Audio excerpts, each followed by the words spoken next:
supporting and actively attempting to pass legislation that was originally recommended in the proposal from the University of Illinois and Dick Simpson's group and the Better Government Association with Andy Shaw to try and deal with some serious conflicts of interest involving elected officials for one government body and lobbying other government bodies.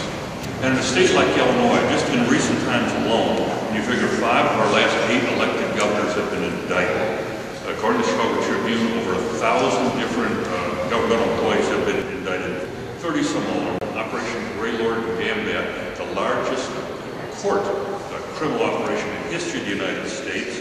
Silver Shovel, you don't want it all, we can go on and on, I know that. This is the first time where you have the state chairman and the county chairman of the party of the state's dominant political party clearly helping each other make millions and millions of dollars at the taxpayers' expense.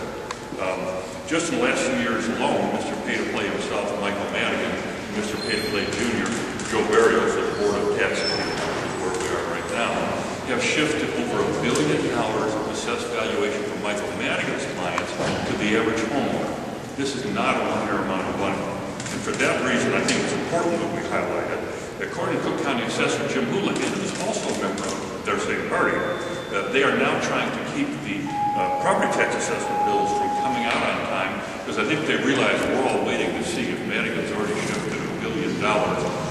Let's see how much they've done this time. So the taxpayers have a fair chance to realize what the 2 leaders from the state and the county of the state's dominant party are actually doing to them. That's the on-the-ground problem.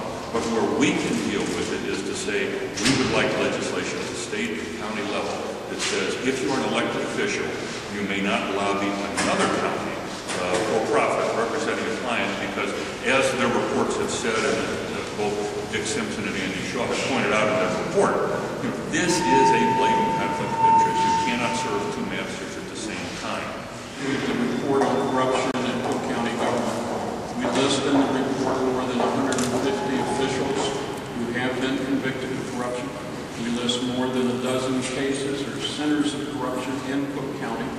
In the report, we make recommendations for reform. We're glad that candidates running for office of County Board President are now willing to support this. It is time for action.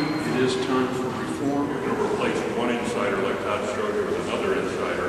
That's like taking the elevator in the Titanic. It doesn't do you any good. But you began a journey of 1,000 miles with one simple step. And each step forward is important. And this is another step forward today. There was a famous line by a man I respected named Everett McKinley